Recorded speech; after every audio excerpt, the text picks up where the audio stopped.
मुरैना भदोई गांव की रहने वाली रेवा इलाहाबाद के एक बड़े व्यापारी का बेटा सरजू के साथ उसका ब्याह हुआ। नए घर में बड़े ही आदर सम्मान के साथ रेवा ने गृह प्रवेश किया।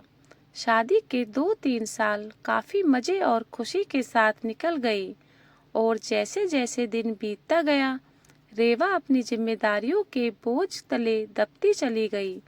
रेवा की सास भी रेवा से काफी खुश थी कि रेवा बहू अपना घर और संसार सब कुछ अच्छी तरह से संभालने लगी है। गर्मी की छुट्टी पड़ गई। रेवा अपने मायके जाने की बात अपनी सास से बोली। मम्मी 2 साल हो गए मैं मायके नहीं जा पाई, क्या मैं थोड़े दिन जाकर आऊं?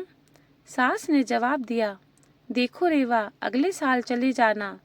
रेवा यह सुनकर काफी नाराज और दुखी होकर सोचने लगी कि जब चंचल दीदी हर 3 महीने पर घर आती है तो मम्मी काफी खुश होती है और कहती है कितने दिन के बाद आई हो, और मुझे 2 साल हो गए, मेरे बारे में कोई कुछ न सोचता ही नहीं है।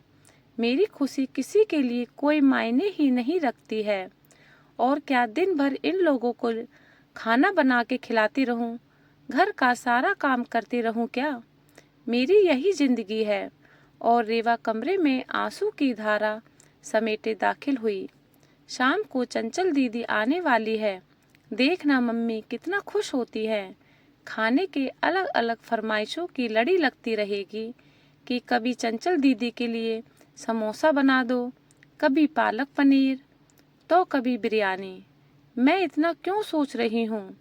करना तो मुझे ही बनाना है, तो चलूं किचन में, अभी से तैयारी में लग जाऊं। यह सोच ही रही थी कि तभी सास ने आवाज दी, रेवा जल्दी नीचे आओ, देखो चंचल आई है। रेवा अपने चेहरे पर मुस्कान लिए अपने दुख को अंदर एक कोने में दबाए अपनी ननद का स्वागत करती है। कैसी हो भाभी? चंचल रेवा से बोली। अच्छी हूँ दीदी, और घर में सब अच्छे हैं? अच्छा, हमारे जीजा जी कैसे हैं? चंचल शर्माते हुए कहती है, वह भी भाभी अच्छे हैं। अच्छा दीदी आप बैठो, मैं नाश्ता बनाकर लाती हूँ। नहीं नहीं भाभी, कुछ मत बनाओ, मैं अभी घर से नाश्ता करके आई हूँ, और भाभी केवल 2-3 घंटे ही रहूंगी, क्योंकि सास की तबीयत ठीक नहीं है। आपके जीजा जी उन्हें लखनऊ दिखाने गए हैं, तो वो बोले तुम अकेली यहाँ क्या करोगी? एक काम करो, तुम अपने मायके जाकर सबसे मिलकर चली आओ। सो मैं आ गई। मुस्कुराते हुए चंचल ने जवाब दिया, अच्छा दीदी रुको, मैं खाना बना देती हूँ, आप खा भी लीजिएगा और जीजा जी और आपके सास के लिए खाना भी बांध कर दे दूंगी। अरे भाभी मेरे साथ बैठो, बातें करो, शाम तक मैं चली जाऊंगी, खाना तो बनता ही रहेगा। तभी रेवा की सास ने रेवा से कहा, तुम एक काम करो, चंचल के साथ बैठो, बातें करो, मैं कुछ बनाती हूँ। जी नहीं मम्मी जी, मैं बनाती हूँ, आप दीदी से बात कीजिए। तभी कहा चंचल ने कहा, कोई बात नहीं, आप खाना बनाओ और मैं आपसे बातें करूँगी, थोड़ी मदद भी हो जाएगी, यह ठीक रहेगा क्यों माँ? रेवा की सास बोली, ये भी सही है। रेवा और चंचल किचन में प्रवेश करती है और काफी देर तक हंसी मजाक करते करते खाना भी तैयार हो जाता है। चंचल खाना खाने के बाद शाम को अपने घर चली जाती है। रसोई को समेटकर रात को अपने कमरे में रेवा गई तो सरजू ने कहा, रेवा तुम काफी थक गई हो, आराम कर लो। हाँ मुझे आराम कहाँ है, तुम्हारी माँ तो बस यही चाहती है कि मैं अपने मायके ना जाऊं। चंचल दीदी 1-2 घंटे के लिए आती है, लेकिन मिलकर तो जाती है ना, उसमें क्या, तुम भी चली जाओ रेवा, सरजू ने कहा। और देखो रेवा, दीदी भी कहाँ आ पाती है। जब शरद जीजाजी अपनी माँ को लखनऊ डॉक्टर के पास दिखाने ले जाते हैं तभी मिलने आती है, तो इसका मतलब है मैं कभी नहीं जा सकती अपने मायके? ऐसा तो मैंने नहीं कहा। रेवा अच्छा तुम शांत रहो, मैं कल माँ से बात करता हूँ। तुम अपने मायके चली जाना, ठीक है? तुम तो रहने दो। गुस्सा करते हुए रेवा सो जाती है। सुबह उठकर रेवा अपने काम में रोज की तरह लग जाती है। दोपहर में शर्मा आंटी रेवा की सास से मिलने आती है और काफी देर तक बातें करती रहती है।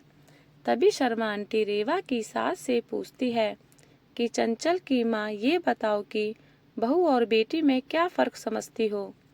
रेवा इस सवाल के जवाब का इंतजार कर रही थी कि मम्मी जी का इस पर क्या जवाब होगा। रेवा की सास ने मुस्कुराते हुए बोली, बेटी कैसी भी हो पर वह मीठी होती है, बहू नमक की तरह नमकीन होती है। यह सुनते ही रेवा निराश होती है और दिल भी काफी दुखी हो जाता है। शर्मा आंटी चली जाती है।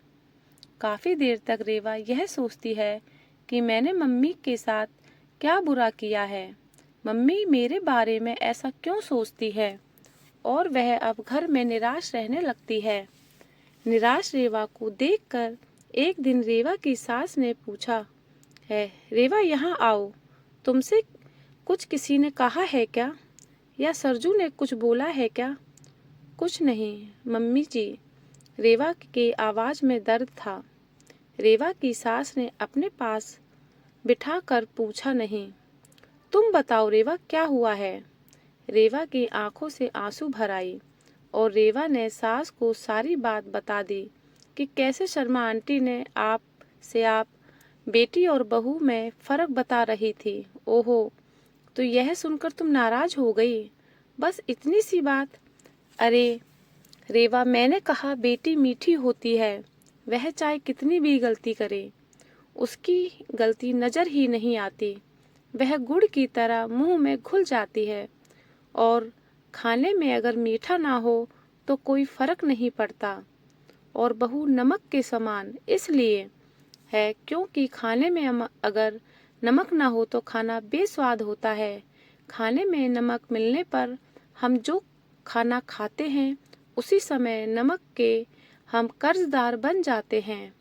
ठीक उसी तरह तुम मेरे लिए वही नमक हो। मैं अपने स्वार्थ के लिए तुम्हें कहीं नहीं जाने देती हूँ, क्योंकि तुम्हारे ना रहने पर घर सूना सा लगता है। इस घर को संभालती हो इसलिए हम तुम्हारे कर्जदार हैं।